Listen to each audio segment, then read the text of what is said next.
Great. Good afternoon, everyone. My name is Kristen Parent with the Middleton Chamber of Commerce. We're very excited to have you guys joining us for this session of On Track. Today, we get to learn all about e-commerce from some true experts that I'm very excited to introduce here in a second. Before I do so, I want to give a huge shout out to today's sponsors. Thank you to TDS, to Amplify Digital, and Monona Bank.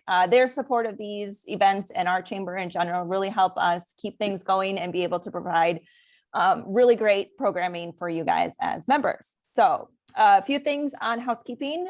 We've all been on a zillion trillion, can't count how many Zooms at this point, I know, but we would ask you guys to keep yourselves on mute, so to eliminate any background noise, but would love to see those cameras on and see those smiling faces to know that you're out there to engage with us. We are going to be, saving a session at the end for questions, but if you don't want to forget that, please feel free to utilize the chat. Also love to see shout outs of aha moments. So things that really stick out to you guys, feel free to drop those in for others to read as well. And if they're timely, the group is going to be, answering those questions as we go as well. So please use the chat today.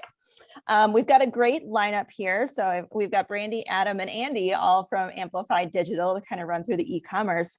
And I'm going to turn it over to them to make their introductions and kick us off. All right. Well, hey, thanks, Kristen. Appreciate the introduction and the opportunity. I want to welcome everybody to today's discussion on how to earn big with e-commerce. And my name is Andy Barron. I am the head of digital strategy at Madison Media Partners. And with us today, presenting are two accomplished digital marketers who both have a very deep understanding and experience in the e-commerce space. So with us from St. Louis is Brandy Unger. She brings 20 years of digital experience helping local businesses to grow and succeed. And also with us is Adam Gangle. He's also from St. Louis, and he has 15 years of digital marketing experience, including new e-commerce channel activation. So I know we have a lot to cover, so we're going to move pretty quick through it. I'm going to turn this over to Brandy, and Brandy, take it away. Yes, thank you so much for that. And I just wanted to ensure, is everyone able to see the screen that's got Andy, Brandy, and Adam on there? Okay, excellent. So thank you so much for those introductions, and thanks so much for taking the time to learn with us today. Basically, today we're going to be talking about a handful of things. Number one, what is e-commerce? I know that may seem basic, but I want to just go through what kind of counts as e-commerce.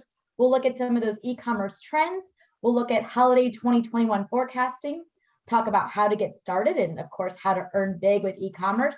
We'll then also speak to how to utilize Amazon as a small to mid-sized business. And then of course, we'll address next steps. During this time, again, like Kristen mentioned, feel free to drop any questions or anything like that into the chat. And again, excited to talk with you all today.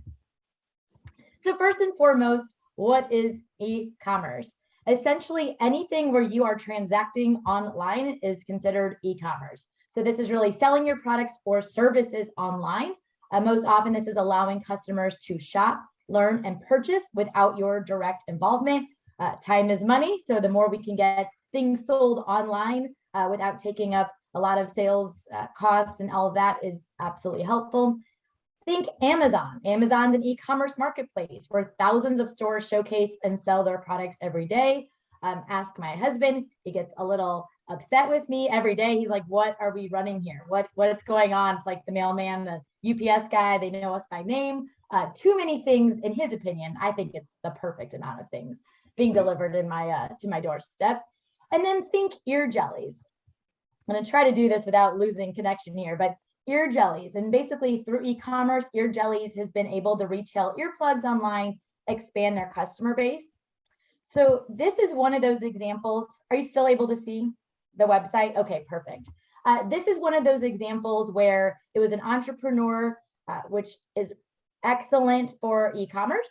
And they've been able to really grow their business through, building out their website, having an Amazon presence. That's just really one example of what e-commerce could look like.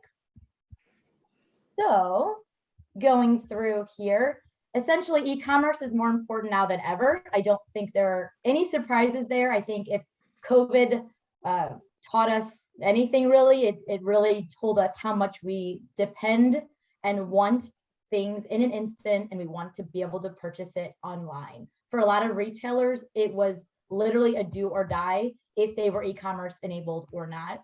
That shift to shopping online was accelerated by 5 years due to the pandemic. So last year, consumers spent 44% more online as compared to 2019. And then prior to the pandemic, we'd expected that sales would grow around 13%. So massive growth there. And a lot of these folks that became accustomed to purchasing online, they have now continued those trends. And again, I didn't shop as much online prior to the pandemic, and now it is just too simple to be able to do it. So that's something that we are doing. I'm going to pass it over to Adam, my counterpart here, just to talk about how important convenience is now. Thanks, Brandy. So we wanted to include information here on click and collect and talk about that as a component of e-commerce because it's relevant to a lot of smaller, medium-sized businesses like you guys. Colin was just telling us about the new gift shop that they're opening. May not be, established right away to start shipping things nationwide, but certainly if they want to make things available digitally to their customers, people can buy and transact online and then pick up in store. It's also a great gateway to, develop some personal interactions with your local customers. So click and collect. If you haven't used it, I'm sure you're aware of it. You buy online, you drive to your local store and you pick it up. More than doubled in 2020, continued to grow again throughout 2021. And so the total share of click and collect sales as a total of e-commerce has grown now to a little over 44%. So it's, here to stay. I think it's a convenience and an expectation that a lot of people have when they're transacting online. If they don't want to wait for the shipment to come in, even if it's 1 or 2 days, they want to go get it now. It's available to do that. We have all the stats there for the large retailers, but certainly this is again kind of an easy entryway into e-commerce for local businesses as well. Just something that the larger ones have obviously embraced quite a bit. So as mentioned, click and collect nearly doubled last year. Makes up, I think I said 44%. Makes up nearly 10% of e-commerce sales now. Trend is continuing to expand this year, but as I mentioned, especially relevant for small, medium-sized businesses. Total e-commerce sales projected to top 15% of total retail, surpass $1 trillion next year. That's kind of an obscene amount. That was the projected number for like 2027 before the pandemic hit. So we've really sort of, did the Hulk jump 5 years into the future. And it's kind of category agnostic. So everything from food and beverage, even to automotive, auto parts is kind of the one category that continues to be a bit of a laggard. But even that's growing, in the teens year over year. And then obviously the elephant in the room, Amazon maintains a hold of roughly 40% of total US e-com sales. But as we'll get into a little bit later in the presentation, there's ways of partnering with Amazon that are really nice and convenient for small, medium-sized businesses as well. Exactly. And along those lines, talking about other industries that are spiking, and I noticed there are some chamber members that fall in these other categories. So other industries that are either in the process of spiking or expected to: computer and consumer electronics, furniture, home furnishings, and office equipment and supplies as well. Those are just kind of on the rise right now. All right. Excellent. Thank you for that, Adam. And now we just need to go into, no matter where or who they are, your audience is shopping online. It's just really important to stay competitive by offering your customers that option. I remember, when I first started in digital a while back, and I remember going into a hearing aid store, and the hearing aid store said, my clients, they're not online. They're not online. They're not going to buy online. And what is really interesting, since we started increasing our e-commerce as a solution within Amplify Digital, those have been some of our best performing campaigns were for hearing aids. So it's very interesting. It reminds me when I started in paid search, 10, 15 years ago, and I was told by auto dealers, no, we don't need that. That's not how people are shopping. And of course, today that would be laughable. because they absolutely are shopping online. So it's just really interesting how things change. And I just think it's important to be, you want to be progressive. You want to be looking forward, even if you're not ready today. There are steps you can take. Like Adam mentioned, the click and collect. That is just a good entry point. You could sell gift cards, and we'll get into that a little bit later, but there's things that you can do just to kind of inch your way into the e-commerce space if you're not already. So talking about that, the fact that the audience that, you know, if you've got a business, a lot of these consumers, they are online and they want that option. So what it will do to get online is to help you expand your customer base. According to Google, 67% of shoppers appreciate the option to shop online before visiting your brick and mortar location. So again, this happens. We've worked with some shoe retailers, for example, and even if the conversions don't always happen online, it goes to time savings. Consumers now walk into stores, they know what they want, which is a really efficient practice. So whether they're purchasing it online or it's just an opportunity to educate the customer, it's a really great thing to be able to offer. So some generational shopping behaviors. Millennials, maybe no surprise here, but millennials dominate digital retail with 53% of their purchases taking place online. Baby boomers demonstrated the largest increase last year, increasing their share of online spending from 25% to 37%. And I'll use my mom and dad as a perfect example. My mom and dad typically are people that would want to go in, talk to someone at a store. With my mom having diabetes, sorry to overshare, she didn't feel comfortable going into stores. So she ended up going, really embracing the online shopping for groceries, for pretty much everything. Behind that, Gen X came in second, increasing their share of online spending from 39% to 47%. So I think all of these stats basically just show no matter who your audience is, they want to shop online, and that's not really something that we see going away anytime soon. I know originally the idea behind this presentation was to talk a little bit more about post-COVID. We wanted to get a little bit more fun with it and really just talk about the holiday season, because COVID is still lingering. You know what? Don't really love talking about it. So what I do love talking about is holiday shopping. That's something that we love to talk about. So we were able to pull some more recent stats about holiday season 2021 and e-commerce. So we'll share some of those with you. So as far as the forecasting goes, I know these are some big numbers, but 2021 holiday retail sales expected to rise 2.7%. Again, $1.093 trillion, which is a little bit frightening, with brick and mortar increasing 0.9% to $885.99 billion, and e-commerce climbing 11.3% to over $206 billion. We are shopping like no other, which is very interesting times right now. E-commerce will account for a record 18.9% of total retail sales for the holiday season. So if you have a product that could be sold online, if you have not already enabled e-commerce and shipping makes sense for it, now is the time. So there's this chart, which we'll send over to you after the call, but you can just see the massive growth that is happening.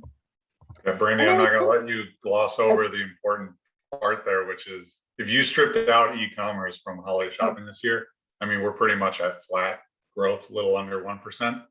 So all of that growth, pretty much all of the 2.7 is coming from e-commerce. It may look small in compared to total retail, but it's accounting for the majority of the growth.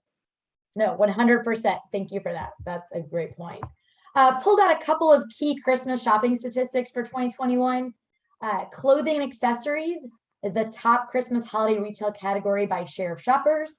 Food and liquor, and again, I was perusing your website for the chamber. You've got cideries, wineries, vineyards, part of the chamber. So that's apparently the place to be right now. So food and liquor among the top items that people plan to buy for themselves during the Christmas holidays. Then clothing follows after that. And then the third thing, I know we've got a little bit of an eyesore on this slide here, but wanted to point out that 85% of shoppers prefer free and fast shipping. Duh. And 68% of shoppers pay more attention to emails from companies around this time. I'm going to highlight a couple of other that, again, may be a little difficult to read on this slide, but 62% of shoppers buy gifts in the week before Christmas. And we'll be talking about that time, the holiday shopping period as well. We've got 60% start their shopping before Christmas. Again, 47% do not want to pay for shipping. Thanks to Amazon for that. Amazon has ruined paying shipping for all of us. We refuse. We won't do it. I don't want to do it. So that's something that as a small mid-sized business, you need to keep in mind. If you can bundle that shipping rate in, those are expectations now that consumers have. And I thought it was interesting, 23% of shoppers rely on social media for making decisions. So I thought that was pretty interesting. And before this call, I went to the chamber website, clicked on Elements Massage, I think is one of your members. And within 5 seconds, I went back to my social media. I went to Facebook, and Elements Massage had remarketed me with a $40 off offer. So kudos. I don't know if you're on the call, but kudos to Elements Massage because you're doing it right. I went to the site, linked from your website, went to there and got this offer. So again, with the holiday season coming up, it's one thing just to get in front of people. It's another to get back in front of them and then to really entice people to make that deal, make the sale. And if I lived in your area, I probably would have clicked purchase because that's my nature. So does anyone here, since I can see your faces, Cyber 5, is this something that you are all familiar with, or is this a new concept for anybody? Is it new? I guess give me a thumbs up if it's new. It was new to me. I'm not going to lie. Okay.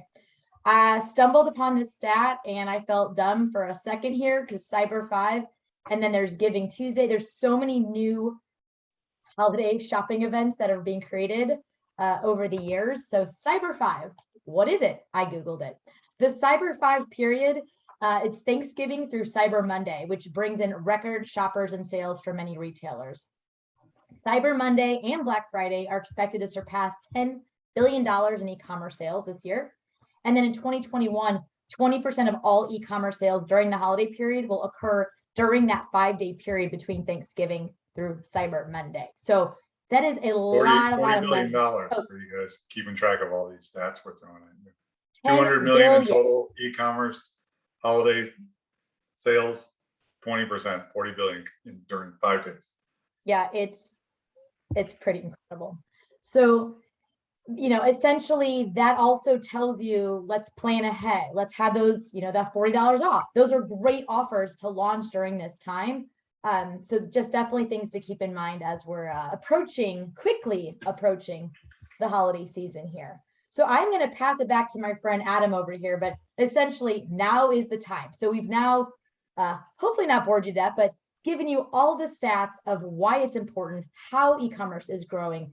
So that being said, now is the time to capitalize on that momentum and making e-commerce part of your website. So I'm going to go ahead and pass it over to Adam here. Yep. Thanks, Brandy. So yeah, I mean, we've thrown a lot of numbers at you guys just to kind of demonstrate the importance of e-commerce. I'm sure you've been asking yourself, okay, well, what do I do? Where should I start? And so we wanted to kind of walk through, just a few tips of things you can start thinking about or ways that you can start sort of positioning your business to take advantage of what's happening in the e-commerce space.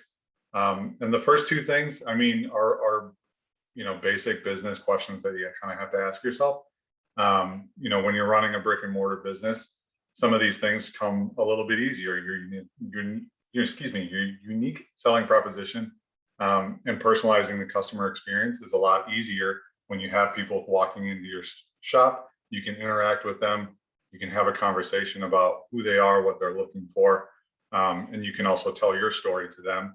That becomes a bit more of a challenge online. So going through those conversations in your head and thinking about how you can position your website or just your digital presence, whether it be through social media or through the emails that you're sending out.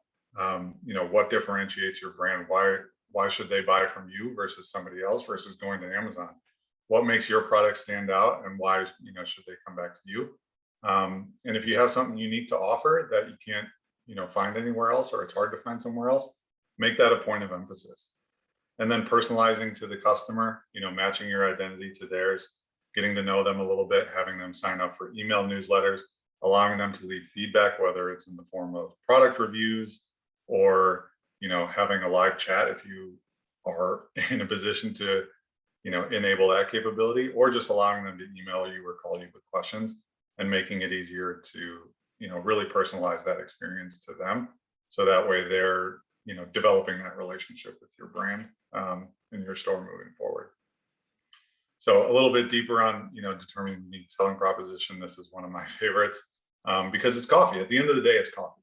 Like coffee's coffee, if you were to ask my dad. But if you want the world's strongest coffee, if you want to wake up and be able to pull a jet engine on your back, then you want this Death Wish coffee because it's going to get you amped up. Listing the greatest features and benefits, and really having the packaging stand out. Analyzing customers' websites and social media pages. So looking at what other coffee brands are doing and how you're different, and making that a point of emphasis. And identifying the aspects of your product or service that competitors can't imitate. Not everybody wants to put a skull and crossbones on something that you're supposed to put into your body. So they kind of took that idea and ran with it.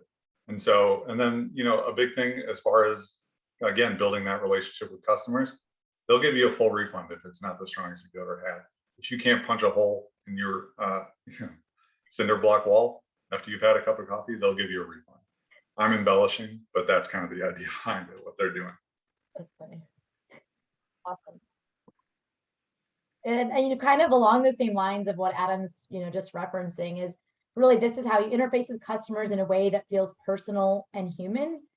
We expect that. I know this is something that came out about millennials maybe 10 years ago, is that millennials expected this. I think it's not just millennials want to personalize. Everyone expects, we want brands to know us and know what we like.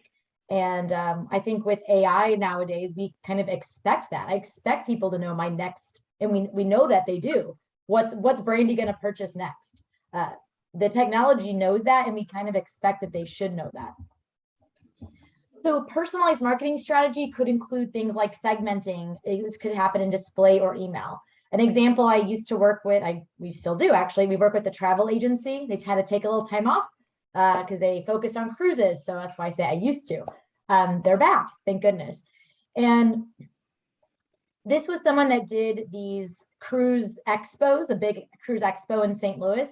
And they were able to take their list and segment it out. So the messaging could be different for the people who have attended the expo in the past versus somebody who's just interested in river cruises versus someone who's interested in honeymoon, right? These are different folks. So segmenting those messages out is really important. Using dynamic ad formats. So Colin, thinking about, Kylie's Boutique, right? If I could purchase your products online and maybe I'm not interested in, let's say you carry little mini Christmas trees. For whatever reason, I'm not interested in little mini Christmas trees, but I'm interested in the artwork that you have.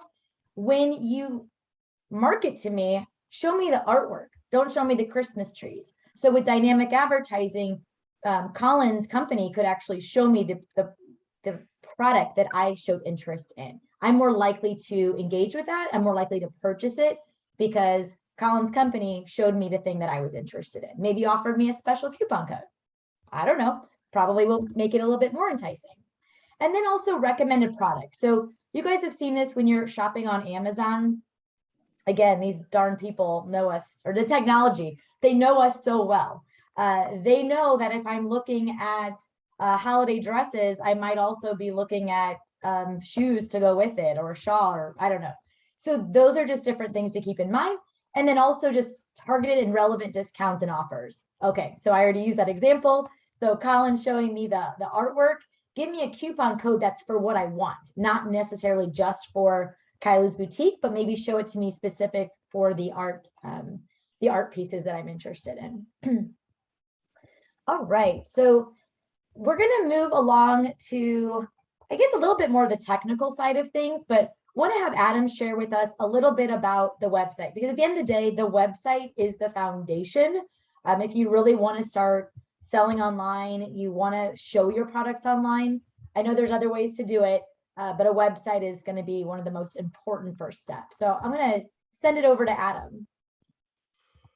Yep, thanks. So one of the things that I think we want to always be aware of when talking about success in e-commerce is really just the website functionality, and how it's designed also, because again, with the end consumer in mind, we want to make sure that they're having a seamless process and they feel secure transacting and doing business with you online. So getting into, you can go ahead, Brandy. Okay. The components of a website audit, this sounds intimidating. It really doesn't have to be. And a lot of times what I'll tell people is just go out there and be a consumer of your website. Open up an incognito browser, or have your friends and neighbors go in and use your website and give you some honest feedback about what they're experiencing. Look for things like, are there broken links? Is it loading slowly? Are the images loading slowly versus the text? Because people don't go online typically to read anymore. They want to look at pictures, they want to view videos. And look for discover new opportunities for key performance indicators. My favorite example is this was a company I worked with that they found a lot of breakage points in how their site search was functioning. So a lot of users would come in and they would just immediately search in their top search bar for whatever it was that they were looking for. And oftentimes it would come up with no results. And then those people would leave the website because they get frustrated. They just go back to Google to find what they were looking for. So one KPI that they started tracking was how often is a search that's being conducted on our site yielding no results. And that's something that they started tracking over time and building improvements around. A website security audit, is your security license up to date? Do you have the HTTPS? Is it a little green checkbox in the browser heading? If not, that's something that people are starting to pay a little bit more attention to. And definitely if they're going to be putting in their credit card information, might be a point of hesitation for them. And then conversion rate optimization. All this means is how easy is it for people to get from looking at a product to buying it? Amazon, has made this a real point of emphasis to the point where, and I'm sure this is why Brandy's husband loves her so much, because they now have one click and buy. That's all you have to do. As long as all your information is saved in there and you have your shipping address and you have your billing information, you can buy it without even going through the cart process. That's the ultimate conversion rate optimization. But again, for me, it's just go through, use your website. Are you going through multiple steps, having to enter in the same information multiple times? Or is it a seamless process and you're reducing the amount of clicks and the amount of information that needs to be entered for somebody to transact with you online? So again, 3 really easy things that can be done to make sure that you have a good website experience. And then design. So going a level above the technical components, is it a user-friendly experience? 89% of shoppers, they'll go to a competitor's website if they're having a poor experience with you. At least half, if not more, of users are now shopping on their mobile phones. Sitting in front of the TV, they'll see a commercial for something, they'll search for it on their phone and buy right there. So is your site mobile responsive? Are the load times fast enough? Does it have clear and relevant call to actions? Is it easy to find your cart when you add something to your cart? Does it prompt you to go and check out? Or is it just going to be a little hidden icon up in the top corner and you are struggling to find ways to check out? That happens way more often than it should. And can websites, do they get a sense of trust from your site? Again, do they have the HTTPS as the browser navigation window green? If not, definitely something to look into. High resolution photos. Don't just, throw your product on the ground and take a picture with your iPhone and put it online. Spend a little bit of time, at least put it on a white background. iPhones are great. A lot of businesses have built, really good product pages using iPhone photos, but dress it up a little bit. Spend some time on the lighting, spend some time on the background. Make sure it's something that looks good once you put it online. Do you have video content? That might be a little bit more expensive to invest in, but it leads to conversion rate increase. Detailed product information. If you think there's too much information about your products online, I guarantee you there's going to be somebody who will find something that isn't there and they're going to ask you questions. So utilize your customer feedback, utilize your reviews, if there's something that keeps coming up in questions that you're getting emailed or just people coming into the store and asking you, put it online, get ahead of it, make sure it's there for the next person that comes in. And then other upgrades, kind of once I would say this is moving into like, version 2.0 maybe of your website, but live chat, filtering capabilities, think about how your products are categorized, availability, do you have updated, will it count down and say there's only 4 of these things left, you better buy yours now. A wish list, people can add things to not just their cart, but they can put it into a wish list, they can share that with their family and friends, send it to Brandy, she'll buy it for you. I'll buy it. Can you Whatever. log in and check out as a guest, or are you requiring everybody that comes to you to have an account? A lot of people don't want to do that. They just want to buy once and get out. I promise they'll come back if they like what you have, but at least the first time, let them have the opportunity to check out as a guest. So all these things, lead to increased performance, increased conversion rate when you're talking about e-commerce. So all good things to keep in mind as you move forward. Excellent. Thank you so much for sharing all that. So again, that's really the foundation to have a strong e-commerce presence. A really strong e-commerce website is a great place to start. I could literally I could do an entire presentation or seminar just on the full funnel approach, and we're not going to. But essentially, once you've got a nice e-commerce enabled website, the next piece of this is, okay, how do we drive qualified shoppers to that website? I think some folks out there I've worked with, they build out a website and then that's it. And yes, some people will find you if you do that, but really there's just so much competition. So then it's really about, what are your goals? We've got everything from awareness, moving down that funnel to engagement, and then action. So again, won't get into all of this, but tactics or solutions that are really top of the funnel, that's where your targeted display comes in. Your connected TV. So when you're watching Hulu and you're watching different things and you see a ad, it makes you might think about that product next time.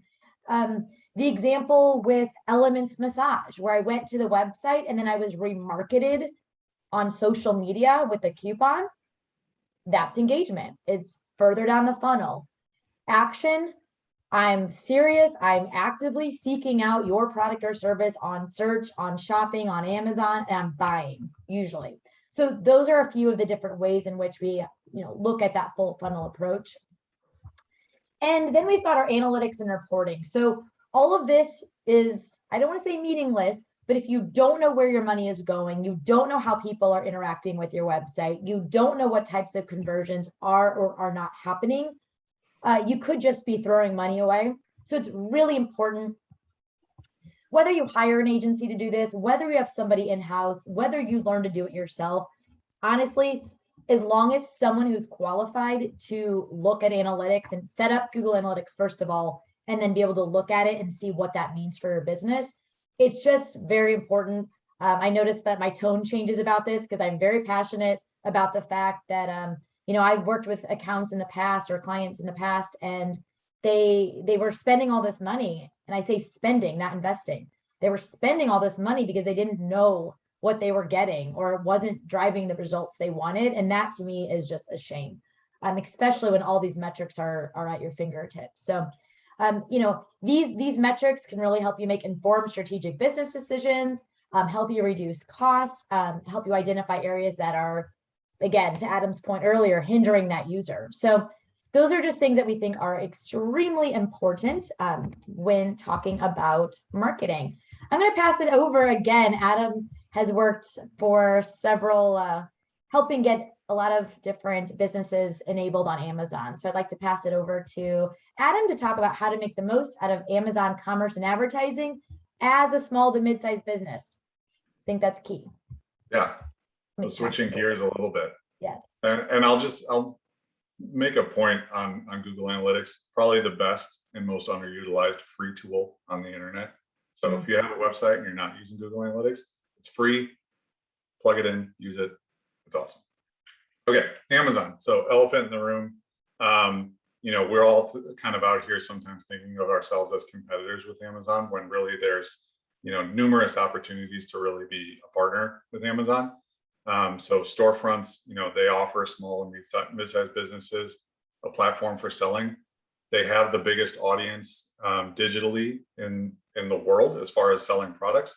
Why not take advantage of that? Get your stuff on there if you're able to, and start selling and utilizing the platform that they've built, which is highly engaging for their users. So why not take advantage of it? Yeah, they're going to take a little bit of a cut, but at the end of the day, it's cost doing business. Since third-party sellers have joined Amazon, they've accounted for 58% of Amazon sales. I just got an updated stat about that. It's now over 60. So, most of their business is coming from these small, mid-sized businesses. It's not coming from Amazon directly. From the start of the pandemic through mid-January 2021, so at the beginning of this year, they surpassed 1 million, and Amazon sales grew by more than 30%. Or excuse me, I worded that really poorly. The number of small, medium-sized businesses that surpassed 1 million in sales. So the number of businesses doing 1 million just on the Amazon platform grew by 30%. Okay, that was better. Wild, yeah.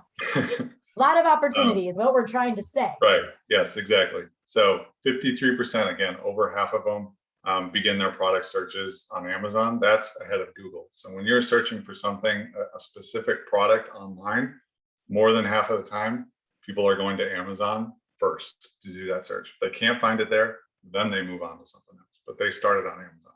So if you're not there, but somebody else is offering the same types of products, you might be missing out on an opportunity. And again, traffic is the huge opportunity. We can go, all day about stats as far as like the number of users and everything. But, I think we're all kind of aware of it at this point. And they've invested, they continue to invest in the infrastructure and the tools and the data to help all of those independent sellers reach more customers and generate more sales, because it's really in Amazon's best interest for those smaller businesses to succeed on their platform, because they're aware of it. They know that over half of their success comes from good partnerships with smaller businesses. So ways of engaging, once you have products enabled, they offer in-site advertising, just like Google search. So Google search has their sponsored ads. Amazon has their sponsored ads. The only way you can tell a difference is by that little, you can see that bear circled in the middle there, right underneath his right foot, there's that little sponsored tag. That's the only way that you can really tell the difference between an organic listing and a sponsored listing on Amazon. They're always highly relevant. The only difference is that business chose to pay a little bit of money to get into the top spot. No different than any other manufacturer paying a little bit more to get into the middle shelf space at your favorite grocery store. Generates more sales. You can optimize traffic, and you can get insights. You can get a lot of data as far as what people are searching for. If you're bidding on keywords, you're going to get a lot more data as far as what you're showing up for, who's clicking through your product on a given keyword versus which ones aren't performing, and you can optimize around that. So again, Amazon has built out their infrastructure. They have all the tools in place for you to succeed. You just kind of have to position yourself in the right way to take advantage of them. And you might be surprised at how little investment it actually takes to get started and start ramping up. And we definitely want to leave some time for questions. So with that, so thank you for the Amazon walkthrough. We're going to just talk about a couple of the key takeaways. And then I know we've got several, comments or questions in the chat. I have not had a chance to look at them yet. So we will we'll basically get to any of those questions or comments here just in about 1 minute. So key takeaways. Consumer habits are changing. If you're not already selling your goods or services online, now's the time to start. Capitalize on the huge e-commerce growth that is forecasted by taking steps to prepare for this holiday season. So that could be click and collect. It could be working on a stronger returns policy, anticipating and preparing for post-pandemic consumer trends. Along those lines, if you are a massage location or spa or restaurant, and maybe you don't have tons of products, it's not Nordstrom, that's fine. Maybe you start by selling e-gift cards online. Those are all things that you can do in time for this holiday season. User experience and security are key to successful e-commerce store. My sister just posted online. She was so upset she got scammed online. And she's kind of kicking herself now because now she's looking back and thinking the photos weren't great. So to the points that Adam made earlier, you got to look for those HTTPS. You got to look for those quality photos and look for reviews online as well. and make sure that yours as a business owner, that your website looks trustworthy. Promote your e-commerce store with an integrated marketing plan to help drive awareness and revenue. Allow data to drive strategic business decisions. Amazon Commerce gives small to mid-sized businesses traffic, visibility, and ROI. And then Amazon advertising is an effective and efficient way to promote your brand and drive revenue. So with the holiday season, and one thing we didn't really touch on, but I think everyone's probably aware, this holiday season is starting earlier. It's now. In years past, it was starting much later because everyone's aware of logistics issues and shipping and all of this. These are real issues. And so for people who actually want to be able to get their products and their gifts in time for the holiday season, the time is now. So that said, some of the next steps: determine your e-commerce readiness. And that's something that you can look online. There's a lot of different factors. Our team is here to help. If that's something you've got questions about, you can reach out to Andy. Think about how your customers find and engage with your business, and then cater to those to their needs. You can conduct a website audit. You can implement e-commerce store marketing and promotion. And you can also look at enabling Amazon storefronts and advertising. So again, with that, we really thank you for your time today. I know that's a lot. We're going to go and look through the chat here and see what kind of questions that we have as well. Thank you guys so much. We really appreciate you being here. And I think I didn't mention at the beginning, but how cool is it that, yes, we're on another Zoom, but we get to have speakers come to us from different parts of the United States. So thank you to Brandy and Adam for joining, and Andy also for hosting. We appreciate that. So with that, just a reminder, you guys will get a follow-up email from me that includes the slide deck from today, the recording, and we will include the list of attendees, those that were registered. Please do not use those to drop onto your marketing mailing list. They are meant for one-on-one connections for follow-up from today. So with that, please feel free to take yourself off of mute, ask any questions that you might have. You can still drop them in the chat. I think the group is ready for them. All right.